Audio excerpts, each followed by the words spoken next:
My name is Pierre. I am 26 years old. And this is the church that will take 100 years to finish. Every morning, I climb higher than any man in Paris. I carry a chisel, a mallet, and the knowledge that one slip will kill me before I hear the ground. They call it Notre-Dame, Our Lady. But up here on the scaffolding, there is no lady. There is only limestone and wind and the sound of 60 men trying not to fall. I was born on the Île de la Cité, close enough to hear the hammering before I could walk. My father was a labourer on this same site. He hauled rubble. He mixed mortar. He died with white dust in his lungs before he turned 40. I was luckier. A master mason saw my hands when I was 12. He said they were steady. He said I could learn. For 7 years, I swept his workshop, carried his tools, watched him turn raw blocks into shapes that seemed impossible. Columns that looked like they were growing from the earth. Capitals carved with leaves so fine you could almost see the wind moving through them. By 19, I was cutting stone myself.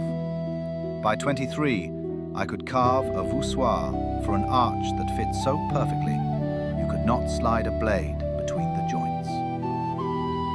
Now, at 26, I am one of 16 carvers working on the upper nave. 16 men responsible for every stone that rises above the triforium.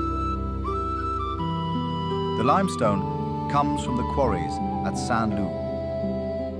Great barges carry it down the Oise and into the Seine, and by the time it reaches our island, it has already travelled 30 miles.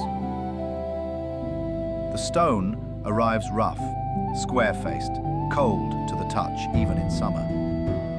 It smells like the inside of a well. My day begins before the sun.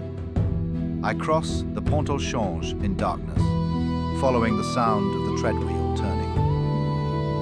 The treadwheel is the heartbeat of this site. 2 men walk inside it like trapped animals, and the wheel lifts loads that no 20 men could carry.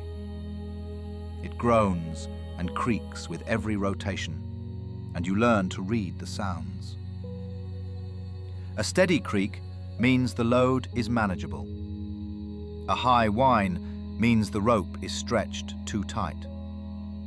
A sudden silence means something has broken, and you do not want to be standing underneath. I climb.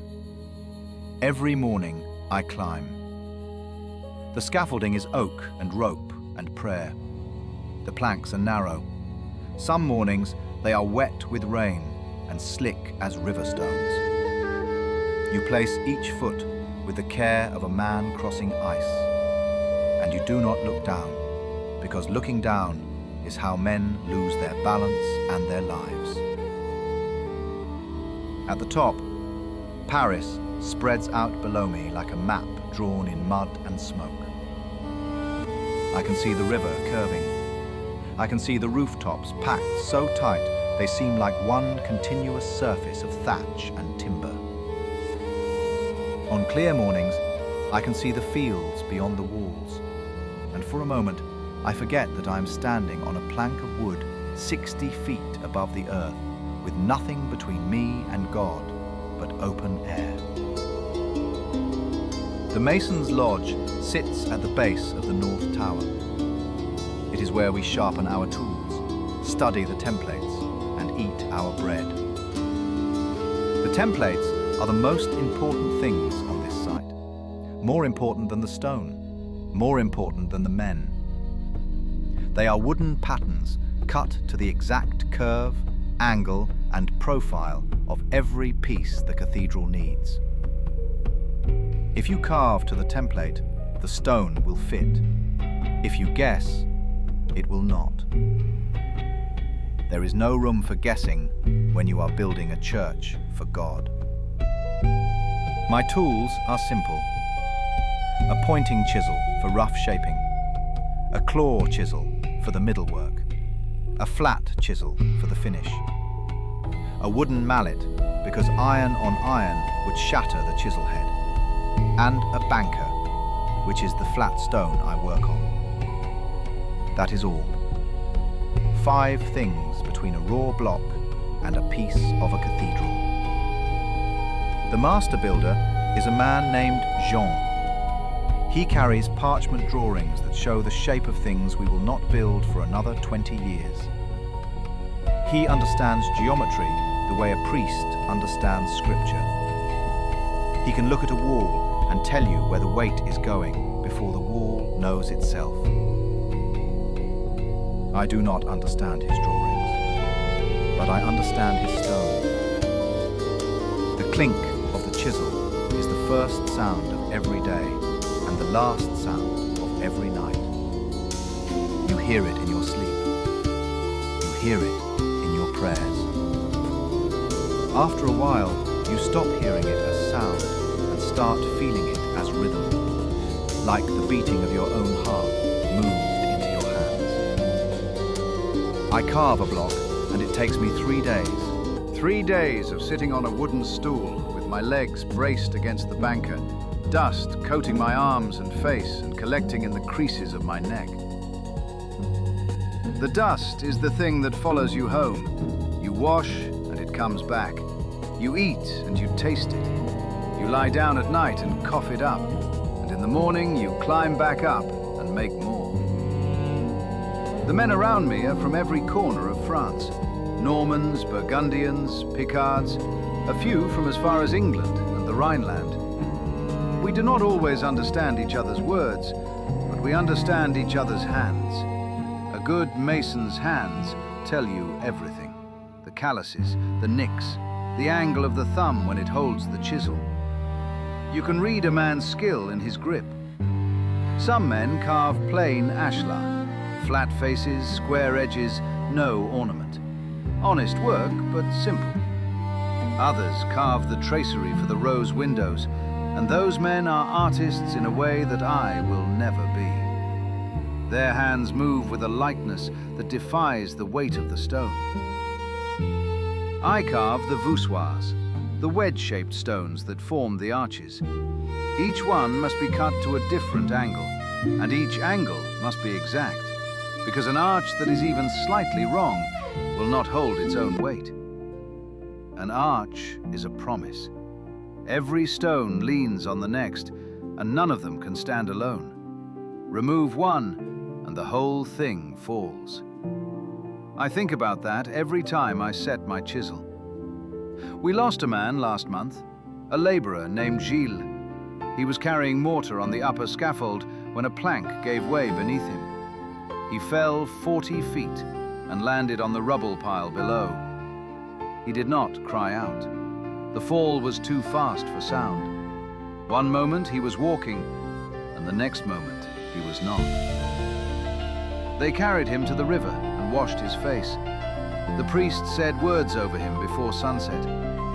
His wife came the next morning to collect his tools. She stood at the base of the scaffold and looked up at the place where he had been standing. She did not speak. She just looked up. And then she turned and walked away through the mud. We went back to work. That is what you do. You go back to work because the stone does not stop needing to be cut, and the cathedral does not stop needing to be built. The winters are the worst. The stone turns to ice under your hands. Your fingers crack and the skin splits, and the cold at 60 feet is a living thing that pushes against you with a patience that nothing human can match. In January, we cannot carve. The frost would split the fresh-cut surfaces before the mortar could set. So we sharpen tools and cut templates and sit in the lodge and wait. And waiting, for a man who is used to working, is its own kind of punishment. Spring comes and the site erupts. The treadwheel turns faster. The barges come more often. The master builder walks the upper levels with his parchments, pointing at walls that do not yet exist, describing arches that live only in his mind. He tells me the nave vault will reach 80 feet above the floor. I try to imagine it. 80 feet of empty space held up by nothing but stone and the genius of geometry. It seems impossible. But then, everything about this building seems impossible until you see it standing. The flying buttresses are the secret. I did not understand them when I was an apprentice. They look like arms reaching out from the walls, and that is exactly what they are. They take the weight of the vault and carry it outward and downward to the ground. Without them, the walls would buckle and the whole nave would collapse inward like a crushed egg. I have seen the master builder test a buttress by standing beneath it and pressing his hand against the stone. He closes his eyes and feels for vibration. If the stone is still, the weight is flowing properly. If it trembles, something is wrong. He reads the building with his body, the way a physician reads a patient. Today is a lifting day. A block I carved last week is being raised to the upper nave. It weighs more than 2 oxen. The treadwheel crew tightens the rope. The foreman calls the count. The block rises, spinning slowly, and I watch it go up the way a father watches his child walk for the first time. At the top, 2 setters guide it into place with iron bars. They work without speaking, communicating through nods and hand signals, because at that height, a shout could startle a man off the edge. The block finds its bed of mortar. It settles with a sound so soft you would miss it if you were not listening. A whisper, a sigh. The sound of one stone accepting the weight of another. And somewhere inside that sound is the promise that this building will still be standing when everyone alive today is dust. The afternoon sun hits the south wall and the limestone glows. Not white, gold. It holds the light the way skin holds warmth after a fire. The master builder once told me that the men who designed this church believed light was the visible presence of God. That is why the windows are so tall. That is why the walls are so thin. They were not building a fortress. They were building a lantern. I do not know if God lives in the light, but I know that when the afternoon sun fills the nave and the dust motes hang in the air like golden snow, something changes. The noise fades. The danger fades. The ache in my hands fades. And for a moment, the building is exactly what it was always meant to be. My grandfather never saw this place. He died before the first stone was laid.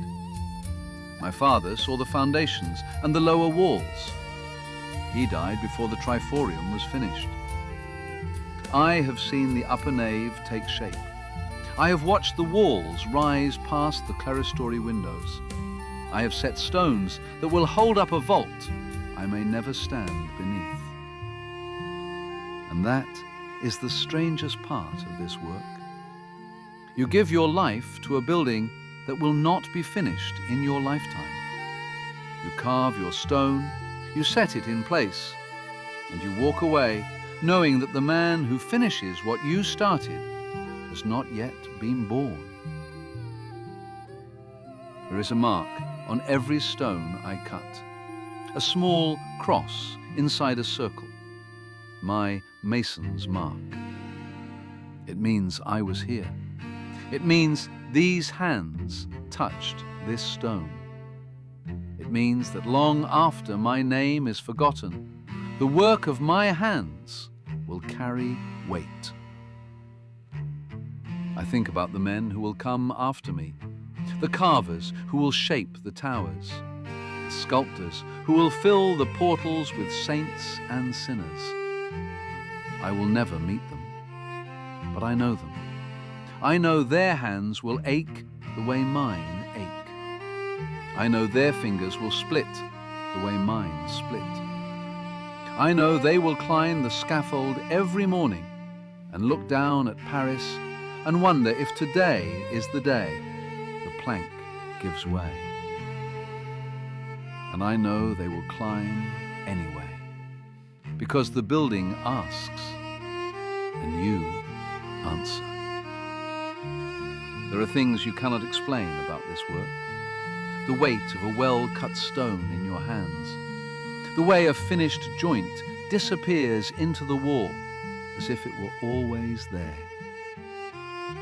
The silence that falls over the site at sunset when the hammers stop, and the only sound is the river and the wind moving through the unfinished arches. I do not build for the bishop. I do not build for the king. I do not even build for God, though I would not say that to the priest. I build because my hands know how, and because the stone is there, and because somewhere inside me is the belief that a thing made well will outlast every empire, every war, every fire, and every king. That is the Mason's faith, not the faith they teach in church, the faith that lives in the work itself. Tomorrow I will climb again. The scaffold will creak, the dust will coat my lungs. My chisel will ring against the stone from dawn until the light fails. I will carve another voussoir. I will check it against the template. I will watch it rise on the treadwheel and find its place in the wall. And sometime this week or next, a stranger will cross the Pont au Change and stop.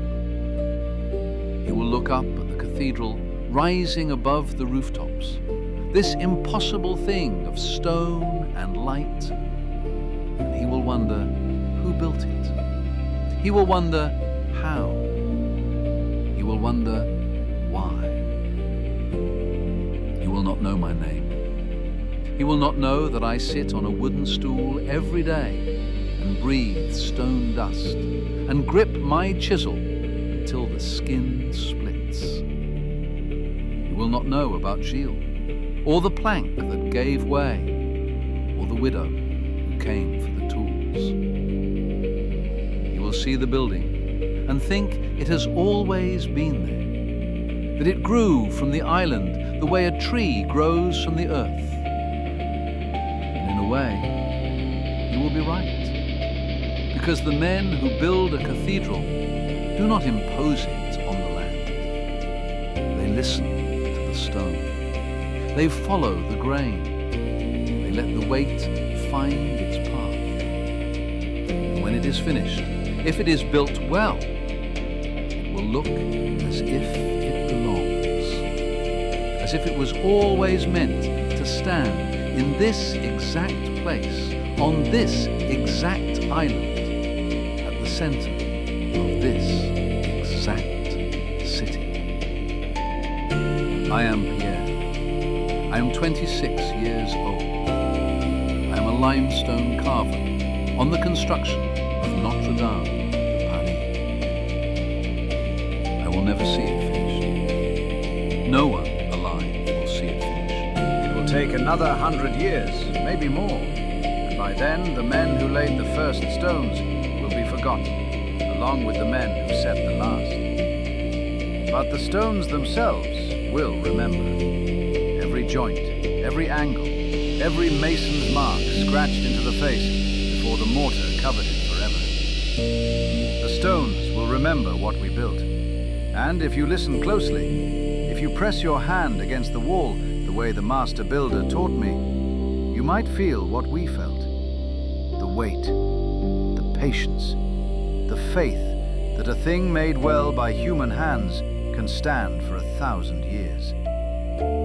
My name is Pierre. I am 26 years old, and every stone I cut is a promise that I was here.